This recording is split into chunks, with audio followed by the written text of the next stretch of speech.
My parents ignored my birthday for 5 years straight, so when they asked me for an extravagant gift for their anniversary, I ignored that too. They expected a car and I handed them $20 instead. How could you? They shouted. My reply shut them down instantly.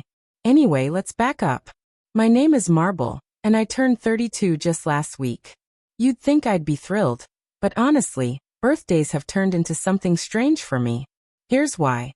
I've got a steady job downtown, not glamorous, but it pays the bills and I actually enjoy it. My apartment may be small, but it's mine, and I've made it feel warm and comfortable. I'm lucky to have friends and coworkers who genuinely care about me. So why do birthdays always feel like a disaster? The answer, my family. My parents, Claudine and Russell, are 57 now, still living in the same house I grew up in just 20 minutes away. Then there's my younger brother, Darren, who's 27 and has his own apartment. Though mom and dad cover his rent and hand him cash whenever he needs it, which is often. Here's what's been eating away at me for years. My family hasn't acknowledged my birthday for half a decade. Not a call, not a text, not even a simple card. Total silence. The first time it happened, I brushed it off, thinking life had just gotten hectic. But when I mentioned it to mom a few days later, she acted like she was in some melodrama, throwing her hands up. Oh honey, I'm so sorry, we've been so busy with work. Next year we'll definitely make it up to you, I promise. But the following year came and went and nothing. Same excuses, same promises. This repeated for 5 years. 5 years of me sending invitations, hoping maybe this time would be different. 5 years of sitting at birthday dinners with friends, sneaking looks at my phone, waiting for a message that never came. 5 years of quiet disappointment I tried to keep hidden. Meanwhile, Darren never missed their birthdays. He'd bring gifts, post about them online, make a big deal out of it. And my parents? They never forgot his. Fancy dinners, generous gifts, endless attention. But when it came to me, it was like my birthday didn't exist. So this year, turning 32, I decided to give them one last chance. 2 weeks before my birthday, I sent clear, direct invitations with the date, time, and place of my party. Hey mom, I'm having my birthday dinner on Saturday the 15th at Delfino's at 7 p.m. Hope you and dad can come. I sent a similar text to Darren. A week later, I even followed up. Mom replied that they'd try to make it, but had some work things to check on. The night of the party came. The food was amazing, my friends showed up, we laughed and had a great time, but no family. I wasn't surprised anymore. By the 3rd year of this pattern, I'd already stopped expecting them. When people asked where my parents were, I just smiled and said they couldn't make it. Later, at home, I sat on my couch surrounded by thoughtful gifts from friends, sweet cards, a cozy scarf from Hannah, books I'd mentioned wanting. Real, meaningful presents from people who actually paid attention. I felt both grateful and empty at the same time. Grateful for the friends who remembered. Hollow because the people who were supposed to love me most didn't care enough to even send a text. That night I made a decision. I was done. Done waiting for them to change. Done getting my hopes up only to have them crushed. Done covering for them with excuses. But life has a way of surprising you when you least expect it. A week later, I was at work when my phone rang. It was Mom. I almost didn't pick up. We hadn't spoken since before my birthday, and I wasn't in the mood for another empty apology. But something made me answer. Marble, sweetie, I need to tell you something. Mom said softly, in a tone I hadn't heard from her in years. What is it, Mom? We completely forgot your birthday last week. I feel awful. We just remembered today, and I want to make it right. Can you come over for dinner this Saturday? I want to cook for you and give you your present. I stared at my screen, stunned. In all the years they'd forgotten, she had never once called to apologize. Never offered to make up for it. Never mentioned a gift. You want to cook for me? Yes. And I already bought you something special. I know it's late, but I want to celebrate you properly. Will you come? Before I could think it through, I said yes. Maybe out of curiosity, maybe out of hope I thought I'd buried, maybe just to see what was different this time. Perfect. Come by around 6. I'll make all your favorite dishes. After we hung up, I just sat there, unsettled. My favorite foods? Mom hadn't cooked anything for me in years, let alone remembered my favorites. Something didn't feel right. Saturday evening, I stood outside my parents' house at exactly 6 o'clock.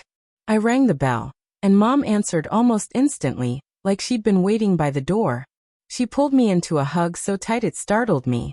"Marble, I'm so glad you're here," she said, acting like it had been years since we'd last seen each other, when in reality it had only been a few months. Dad appeared behind her, and gave me one of his usual stiff side hugs. Come in, come in. Dinner's almost ready," Mom said as she pulled me toward the kitchen. The aroma hit me the moment I stepped inside and I froze. Lasagna. She was making lasagna. It had been my absolute favorite when I was around 16, though I hadn't touched it in years. It felt too heavy for me now. Still, she wasn't wrong. It used to be my favorite. "You made lasagna," I said. "Of course. And I also made your favorite Caesar salad. Oh, and I picked up those dinner rolls from the bakery downtown." I just stared at her. Every dish she mentioned had once been my go-to, but that was long ago. These days, my meals were mostly light, grilled chicken, vegetables, simple stuff. But I couldn't bring myself to tell her that. "That's really thoughtful, Mom," I said instead. Darren was already at the table, half buried in his phone. He glanced up briefly when I entered. "Hey, Mari." "Hey, Darren." He immediately dropped his eyes back to the screen. Some things never changed. Mom bustled about, loading plates with portions far larger than I could manage, but her excitement kept me from saying anything. We finally sat down together, and for a few fleeting minutes, it almost felt normal, like maybe we could pass for an ordinary family. "So how's work going?" Dad asked between bites of lasagna. "It's good. Busy but good." "That's nice, honey," Mom said. "We're so sorry we forgot your birthday. There was this emergency at work, and well, it completely slipped our minds." I nodded, forcing a small bite of lasagna down, though it was far too rich for me now. "These things happen," I said, even though I didn't believe that at all. "We felt awful when we realized," Dad added quickly. "Just awful." After dinner, Mom disappeared and returned holding a wrapped box. She set it in front of me, beaming. "We picked this out just for you," she said. I carefully unwrapped it to find a vase. Not a fancy one, the kind you'd spot in a grocery store for $30. It was blue with flowers painted across it. "It's lovely," I said. "What else could I say?" "We thought it would look perfect with your wallpaper," Mom said proudly. I nearly laughed. I'd gotten rid of that blue floral wallpaper 3 years ago and painted the walls plain white. But of course, they hadn't been to my apartment in years. "It's perfect," I lied. "I knew it was meant for you the moment I saw it," Mom said, practically glowing. Dad nodded along, though it was obvious he had no clue what vase she was even talking about. Darren didn't lift his eyes once. "We're hoping this is the start of something better," Mom went on. "I want us to grow closer as a family. I want more time together." "That would be nice," I said, still holding the vase. The rest of the night passed with small talk. Dad rambled about the neighbor's dog, some story that wasn't funny, though I laughed anyway. Darren barely engaged, just huffed now and then like something annoyed him. Every few minutes he yawned, and I started keeping track. 7 yawns in 2 hours. Either he was exhausted or just didn't want to be there. Around 9, Mom suddenly turned to me with a bright smile. "So tell me, is it true you got promoted at work?" I nearly choked on my water. "How do you know that?" "Oh, Margaret's daughter Callie works at your company," she told her mom, and Margaret mentioned it to me at the store. Margaret was Mom's longtime friend. I knew Callie by sight, but we'd barely ever spoken. I hadn't even realized she knew who I was, let alone that she was reporting on me. "Yeah, I was promoted to senior analyst 2 months ago," I admitted. Dad immediately jumped in, feigning offense. "And you didn't tell us?" "I didn't think you'd be interested," I said truthfully. "Of course we're interested. You're our daughter," Mom said, patting my hand. "We want to hear about all the good things happening in your life." I looked at both of them, confused. For 5 years they hadn't cared at all about my job, my place, my friends, anything. And now, suddenly, they were acting as if every detail mattered. "Well, it came with a decent salary bump," I said cautiously. "That's wonderful, sweetheart. You've always been so smart and hardworking," Mom gushed. Darren finally looked up. Good for you, Mari. His voice was flat, automatic, like he was saying it just to check the box. I stayed until about 10, then excused myself. At the door, Mom hugged me again. Let's not wait so long before seeing each other again, she said. Sounds good, Mom. I drove home with the vase in the passenger seat, trying to make sense of it all.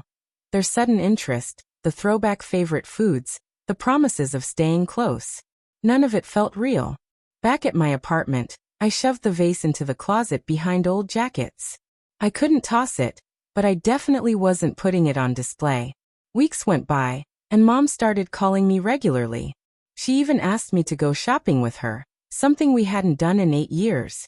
Sometimes, when I wasn't busy, I said yes. Then one day she invited me to another family dinner. While talking, she added, "Oh, and in 2 weeks your father and I are celebrating our 35th anniversary. We're planning a big dinner at a restaurant. Lots of guests, lots of gifts." At the word gifts, she gave me a pointed look. And right then it all clicked. That's why my parents and Darren had suddenly decided to remember my birthday. Why they tried to rekindle things. They weren't interested in me. They just wanted a nice present. I smiled sweetly, hiding what I knew. That sounds wonderful, I said, nodding. Mom kept talking. I had already asked relatives and friends to bring us certain gifts. Aunt Ramona was assigned new dish towels. Uncle Gerald agreed to get us a coffee maker. Cousin Beatrice would bring a photo frame. The neighbors were contributing candles. Everyone was being so thoughtful. For Darren, we suggested he buy us a TV for our wedding anniversary. Then I asked what they wanted from me. With an innocent smile, Mom said, "We were hoping you could buy us a car." I nearly choked. My first instinct was to be furious, to call them out for their arrogance, for the way they had ignored my birthdays and suddenly wanted to reconnect just to squeeze a gift out of me.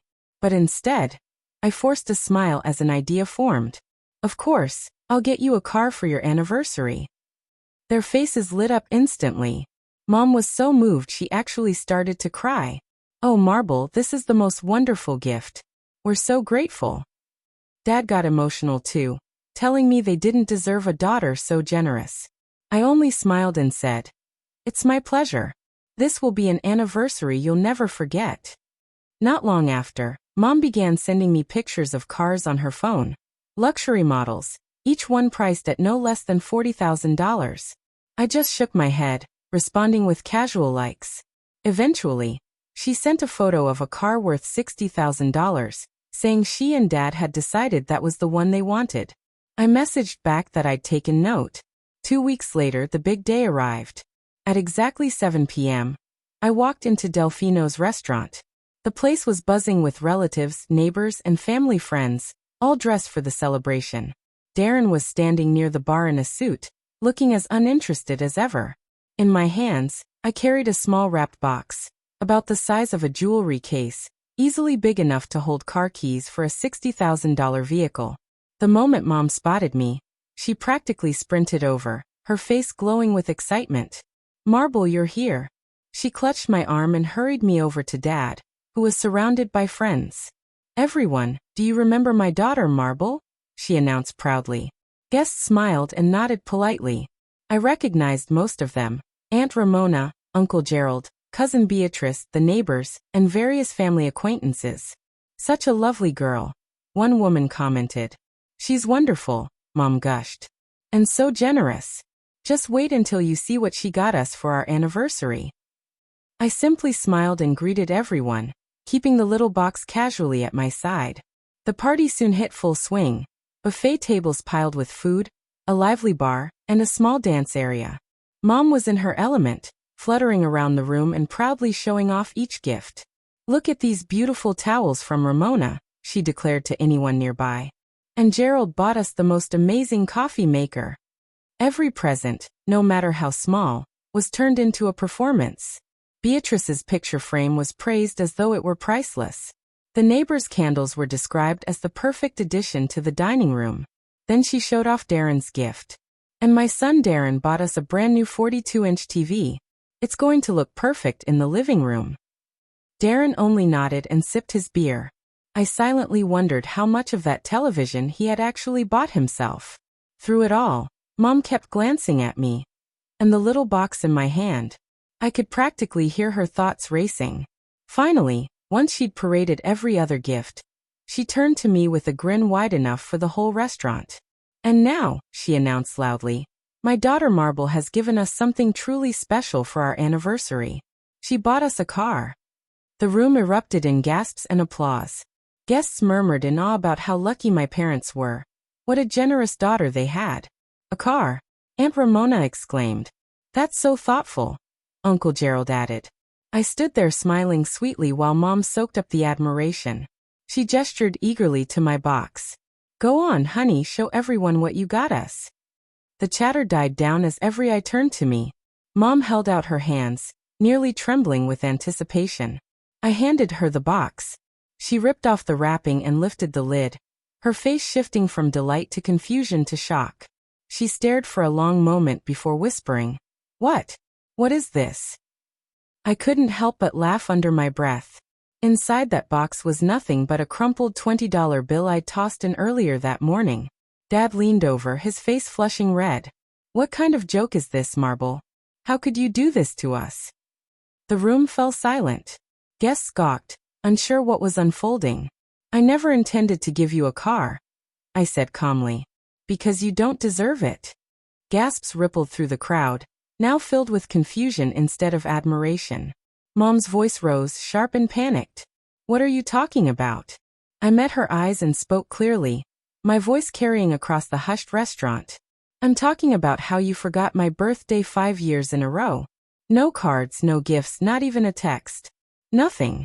And yet, suddenly, when you heard about my promotion, you remembered me, just so you could demand an expensive gift." "That's not true, Dad," I shot back firmly. I glanced around the room at my relatives, their eyes following the tension.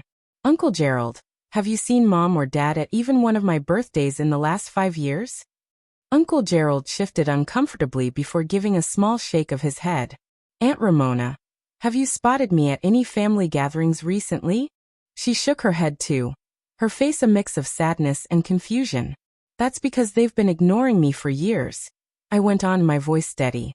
"Only when they learned I had money did they suddenly care about reconnecting. That's the truth." The restaurant fell into a heavy silence. The only sound was my mom's trembling voice trying to defend herself.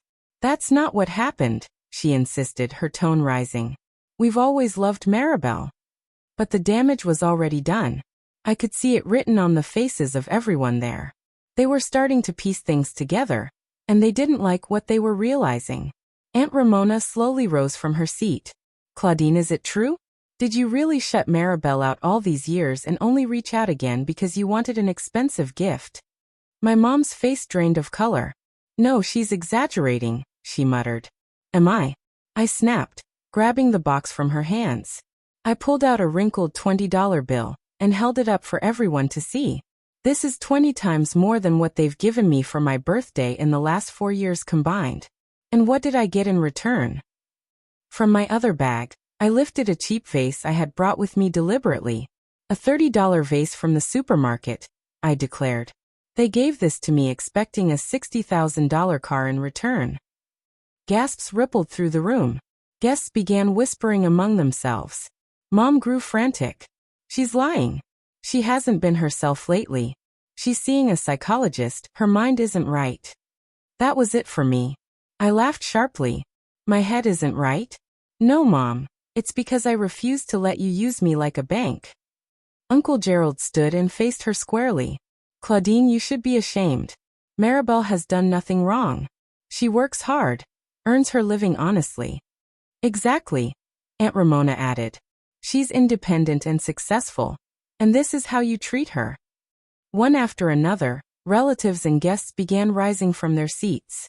I watched as my cousin Beatrice gathered her purse, shaking her head in disgust. Neighbors whispered among themselves as they headed for the door. "Wait!" Mom cried after them. "Don't go, this is all a misunderstanding." But no one was listening. They had already seen the truth, and no one wanted to be part of her lies anymore. Dad stood frozen, his face flushed crimson, wishing he could disappear. Darren, for once, had put away his phone, staring at the floor like he wished he were anywhere else. I want everyone to understand the truth, I told the remaining guests. They never cared about repairing our relationship. All they wanted was my money. Within 20 minutes, the place was nearly empty. The anniversary party was completely destroyed. Mom stood there in her elegant dress, humiliated. "Look what you've done," she hissed at me. "I haven't done anything but tell the truth," I answered calmly. "Sorry if it doesn't sound the way you wanted." I turned to the few who were left and apologized for ruining their evening. Then I walked out of the restaurant, drove home, and for the first time in years, I felt lighter.